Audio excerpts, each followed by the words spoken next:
जैसा कि आज हम 4 दिन से देख रहे हैं और अक्सर हर वक्ता यही कहता है कि अपने साथियों से कि घर से बाहर निकलो और डॉक्टर रितु, बहन रितु का साथ दो, लेकिन हमारे समाज के कानों पे जूं नहीं रेंग रही है। इनका जमीर कहाँ सो गया है ये समझ नहीं आ रही। बड़ा चिंता का विषय है।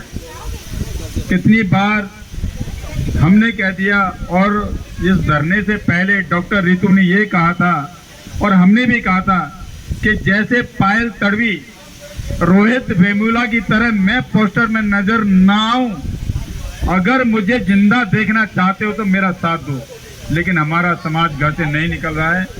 बाबा साहब की बातें अच्छी तरह से हमें याद आती हैं कि बाबा साहब ने ये बात कही थी कि जिस इंसान की आंखों पर घोड़े की तरह पट्टी बंधी हुई है, मतलब जो घर से ऑफिस, ऑफिस से घर नजर आता है, वो मेरी नजरों में इंसान नहीं, जानवर से ज्यादा और कुछ नहीं है।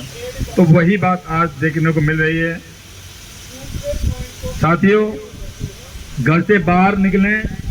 ये डॉक्टर रितु की पर्सनल अपनी लड़ाई नहीं है, इस समाज की लड़ाई है। हर वक्ता यही कह रहा है कि उसूलों पे अगर आ गए हैं, उसूलों पे अगर आ गए हैं तो टकराना जरूरी है, और जिंदे अगर हैं तो जिंदा नजर आना भी जरूरी है। लेकिन नहीं, या चंद लोग नजर आते हैं।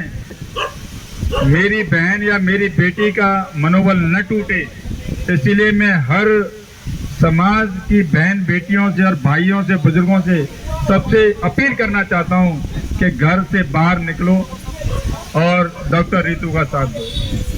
रही बात मेरे पिता समान प्राचा साहब, मेरे बड़े भाई भानु प्रताप जी, डीसी कपिल जी, तो इनके स्थान में मैं कुछ कहूंगा कि हमसे छुपा कोई राज नहीं और इन्हें अपने किए पर नाज नहीं। नाज है क्या? बन में सब नाज है, नाज नहीं है, नाज नहीं ना, कि हमसे छुपा कोई राज नहीं और इन्हें अपने किए पर नाज नहीं, और ये अपनी तारीफ खुद करें, ये इनका अंदाज नहीं, इनका अंदाज नहीं।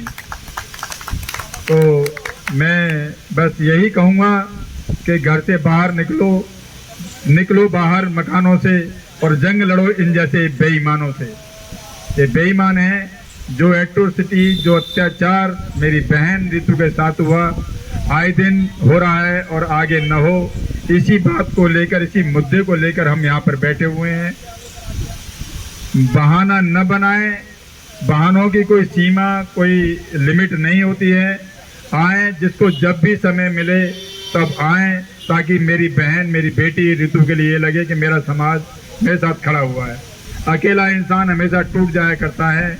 लेकिन एक बात और कहूंगा अपनी बहन से, रितु से, कि आप तो पंजाब से आती हैं, कोई बात नहीं, जो नहीं निकल ले कोई बात नहीं। वो बिलों में छुपे हैं, उनका वहां भी नंबर आएगा। कहा था ना गुरु महाराज ने कि 1.25 लाख से 1 लड़ाऊं, गोविंद सिंह नाम का हूं, तो कोई बात नहीं, 1.25 लाख से 1 लड़ाएंगे। जो भी हैं, ये हमारे जो भी कार्यकर्ता हैं, सब एक 1.25 लाख से कम नहीं है। मैं अपील करूंगा बहन रितु से कि अपने मनोबल को न तोड़ें, मैदान में डटी रहें। हम सब आपके तन मन धन से सब साथ हैं। जब भी समय मिलता है हम आपके साथ आते हैं, यहाँ बैठते हैं, आपको समझाने का या आपसे समझने की कोशिश करते हैं। तो मैं यही कहूंगा सभी से कि अगर आपने ये सोचा है कि हम घर में छुप करके और बच जाएंगे, बचेगा कोई भी नहीं। क्यों? कि इनका प्रहार संविधान पे है। अगर संविधान था तो डॉक्टर रितु एक प्रोफेसर बनकर इसने बड़े विश्वविद्यालय में पढ़ाने का मौका मिला इनके लिए। तो संविधानों को खत्म करो, संविधानों को खत्म कर देंगे तो पढ़ेंगे नहीं। शिक्षा इतनी महंगी कर दी है कि ताकि हमारे आपके आम लोगों के बच्चे न पढ़ पाए। हजारों स्कूल, सरकारी स्कूल बंद कर दिए हैं, संस्थाएं बेच दी हैं इस प्रकार से, ताकि हमारे दोबारा जैसे हम पहले जीते थे उसी परिस्थिति में दोबारा आ जाए। इनका सपना साकार ना हो, और नहीं सपना साकार होने देना चाहते हो तो घर से बाहर निकलो। आपने अगर ये सोच लिया है कि 100% न्याय अगर अदालत से मिलेगा तो ये आपकी गलत फहमी है। अदालत से न्याय सिर्फ 15 से 20% मिलेगा। अगर न्याय लेना चाहते हो तो सड़क पे आना पड़ेगा। 80% न्याय बाहर रोड पे निकलने से मिलेगा। मान्यवर साहब ने कहा था कि जब सड़कें वीरान हो जाती हैं ना तो संसद बबराबान हो जाती है, मतलब मनमानी करती है संसद। तो संसद मनमानी न कर पाए। आपने देखा कि संसद में उद्घाटन हुआ, सिंबल लगा दिया, बाबा साहब की मूर्ति नहीं है वहां पर, जबकि संविधान रचयिता बाबा साहब के पहले मूर्ति होनी चाहिए, लेकिन नहीं। तो इनके बहुत सारे हम सोते हैं और ये हमारी बुद्धि पे काम करते हैं। मैं पता ही कुछ नहीं है। इसलिए अगर जानना चाहते हो और जागना चाहते हो तो जाग जाओ। ये बहुत अच्छा सुनहरा समय है। इन्हीं शब्दों के साथ मैं अपने शब्दों को विराम दूंगा। सभी के लिए क्रांतिकारी जय भीम।